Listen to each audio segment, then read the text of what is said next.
जैन साथियों, स्वागत है आप सभी का एक बार फिर से। उम्मीद है दोस्तों आप सभी बेहतरीन होंगे और आप सभी की तैयारी बहुत शानदार चल रही होगी। तो एसएससी जीडी एग्जाम 2024 के लिए मैथ के आज 5 क्वेश्चन लेकर आया हूं। बहुत इंपॉर्टेंट क्वेश्चन है, 2023 के एग्जाम में पूछे गए हैं। अब की बार भी ऐसे क्वेश्चन आपके एग्जाम में देखने को मिलेंगे।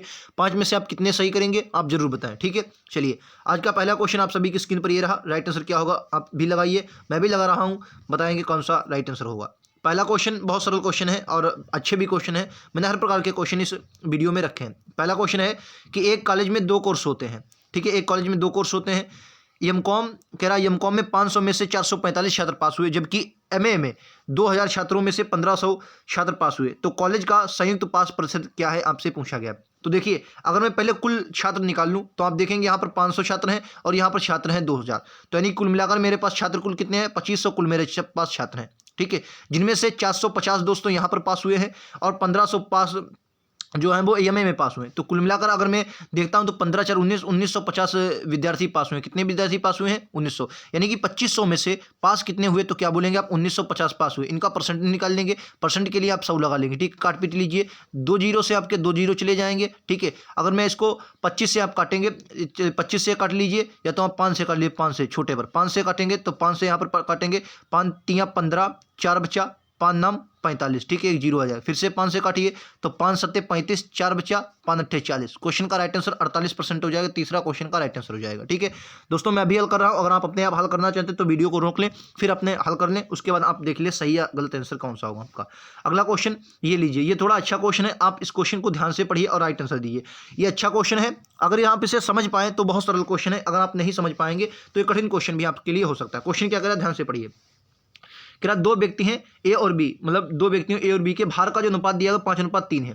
कह रहा ए के भार में 5% की वृद्धि हो जाए और ए तथा बी के कुल भार में 15% की वृद्धि हो जाए, बढ़कर 52 किलोग्राम हो जाता है। तो बी के भार में हुई परसेंटेज जो आपको वृद्धि है वो निकालनी है। अच्छा, एक बात बताइए, आपने अगर अच्छे से मैथ को पढ़ा होगा तो आप एक बात जानते होंगे कि दोस्तों जब भी आपसे परसेंटेज में कोई बात पूछी जाए और आपको डाटा भी परसेंट में दिया जाए तो आपको एक्चुअल वैल्यू लेने की जरूरत नहीं है। यहाँ पर क्वेश्चन को थोड़ा अच्छे से समझेंगे। देखिए, मैं आपको किस तरीके से समझा रहा हूं, क्वेश्चन को समझिए। उसने कहा ए है और उसने कहा बी है, ठीक है, बी है। आप इस क्वेश्चन को अपने आप दोस्तों जरूर लगाएं, वीडियो को रोक लें, अपने आप जरूर इस क्वेश्चन को लगाएं, फिर मेरा देखें किस तरीके से आप लगाते हैं, किस तरीके से मैं लगाता हूं। कह रहा एक जो है वो 5% बढ़ा है, ठीक है, वृद्धि की है। बी की हमें नहीं पता तो मैंने बी की एक्स मान ली। मैं इसको मिश्रण के तरीके से लगा रहा हूं, बहुत सरल क्वेश्चन ये उसका आएगा, देखना। बी कर ली, ठीक है। अब कह रहा है उनके दोनों के कुल भार में 15% बढ़ा है। दोनों कितना बढ़ा है, दोनों का जो कुल भार है दोस्तों 15% बढ़ा है, ठीक है। अगर मैं इसका एलिगेशन बनाऊं, अब आप क्वेश्चन ये भी कहेंगे सर इसकी क्या वैल्यू है, तो इसकी यहां पर वैल्यू क्या आ जाएगी, ये जो इनका अनुपात आ जाएगा घटकर, यहां पर पहले एक वैल्यू आ जाए, इनका अनुपात 3:5:3 आया है। तो अगर मैं देखूं 5 से कोई वैल्यू बढ़ के क्या आ जाएगी, सब 10 आएगी यहाँ पर, ठीक है। यहाँ पर 10 आ गई और ये क्योंकि यहाँ पर ये वाला छोटा है तो ये वाला बड़ा होगा, यानी कि इधर अगर मैं देखूंगा तो x-15 जाएगा। कितना जाएगा, x-15 जाएगा। क्लियर कि ना, बात समझ में आ गई। अब यहाँ से कुछ नहीं, x का मान निकालिए, आपका आंसर आ जाए। चलिए मैं x का मान आपको निकाल के दिखाता हूँ। x का मान कैसे निकलेगा, क्या आ जाएगा सर, x-15 बटे 10 बराबर में आपका क्या आ जाएगा, 5/3। ये आपका मिश्रण पढ़ा होगा तो आपने ऐसा इस तरीके के क्वेश्चन लगाए भी होंगे, ठीक है। चलिए देखिए, 5 देखिए 3 एक्स आ जाएगा यहाँ पर, और माइनस के कितना आ जाएगा 15, और बराबर में 10×5 = 50, ठीक है। 10×5 = 50। अगर आप 3 एक्स करेंगे तो 15 माइनस जाएगा, कितना बचेगा, सॉरी ये 5×3 = 45 हो जाएगा, ठीक है, 45 हो जाएगा। ये आपका जुड़ जाएगा तो 45 95 हो जाएगा। ये आपका 95 यक्स बराबर काटेंगे तो कितना, देखो 31×93, यानी कि 31.67% इस क्वेश्चन का राइट आंसर जाए। 31.67% right answer option number A होगा। इससे सरल तरीका आपको कहीं भी जाइए नहीं मिलेगा। ये एलिगेशन के अनुसार लगाएंगे, बहुत सरल तरीके से क्वेश्चन लगेगा। अगर आप इसका दूसरा तरीका है, कैसे लगेंगे, आप इसको 115% मानिए, इस वाले को, ये दूसरा तरीका मैं बता रहा हूँ, इसको 115% मानिए, फिर यहाँ से 92 को बराबर कीजिए, 100% की वैल्यू निकालिए, फिर इन दोनों को बराबर कीजिए, उनमें से 5% बढ़ाइए, फिर उसमें से अलग निकाल के 20% को बुलाइए, जो आपका काफ़ी लंबा क्वेश्चन हो सकता है मेरे अनुसार। तो आप इस वाले तरीके से लगाएं, जो सबसे बेस्ट तरीका होगा आपके लिए। और बहुत, अगर आप इसको अपने आप लगाएंगे, मात्र मुश्किल से आपका 25 से 30 सेकंड में क्वेश्चन आपका हो जाए। 25 से 30 सेकंड, बहुत ज़्यादा 45 सेकंड में क्वेश्चन आपका हो जाएगा, ठीक है। इससे ज़्यादा आपका समय नहीं लगेगा और अच्छा क्वेश्चन है, ठीक है। आइए अगले क्वेश्चन पर मैं चलता हूँ।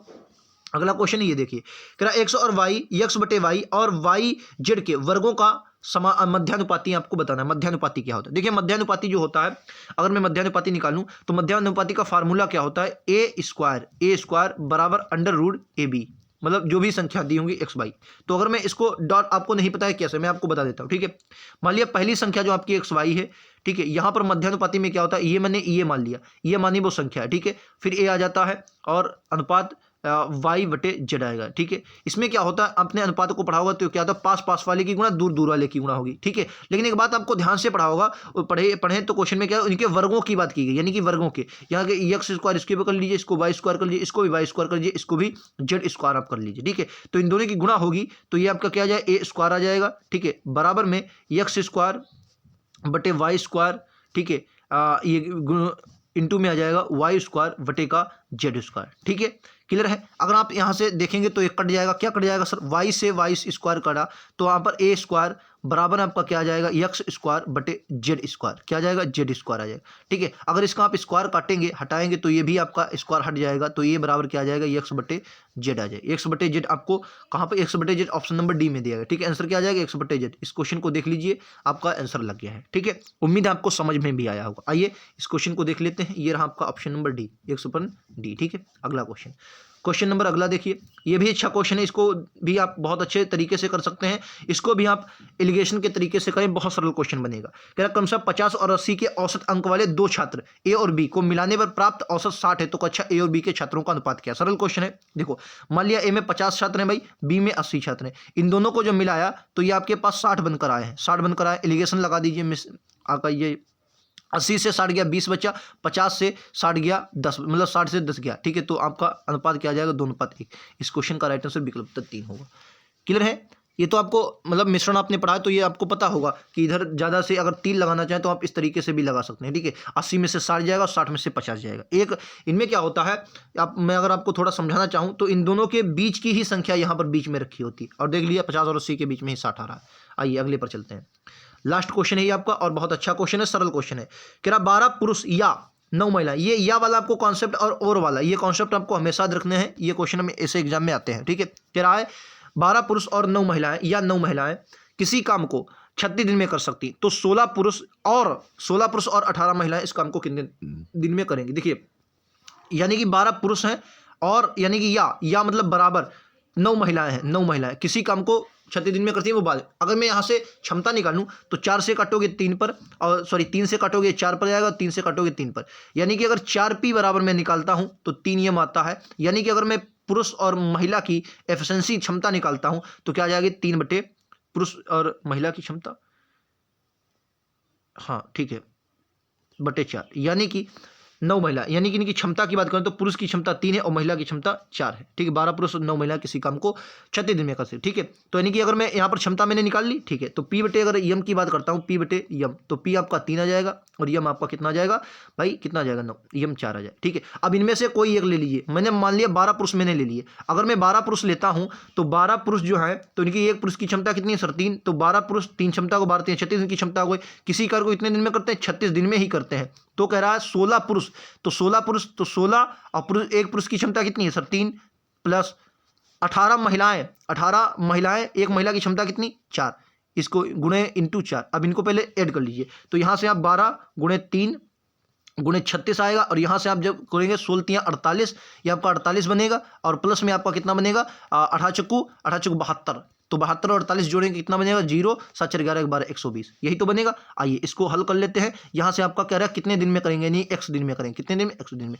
काट लीजिए, 12 से 10 पर जाएगा दोस्तों, ठीक है, 10 पर जाएगा, 2 से ये 18 पर जाएगा, 2 से 5 पर जाएगा, 18 3 36 हो जाएगा, 18 3 कितना हो जाएगा, नहीं सॉरी 18 3 51, 18 3 51, 51 बटे 5, यानी कि 10 से आसपास वाला बनेगा, यही आपका आंसर होगा, 10 बटे 4 सही है, ठीक है। क्लियर कितना बात समझ में, उम्मीद है आपको आ गई होगी, ठीक है। 10 बचे 50, एक बचेगा, पॉइंट लगाया 0 आ जाएगा, 5 से इसको आप काट लीजिए, ठीक है, 5 को 20, ठीक, क्लियर। तो 10 सही, 4 बटे 5 इस क्वेश्चन का राइट आंसर जाएगा।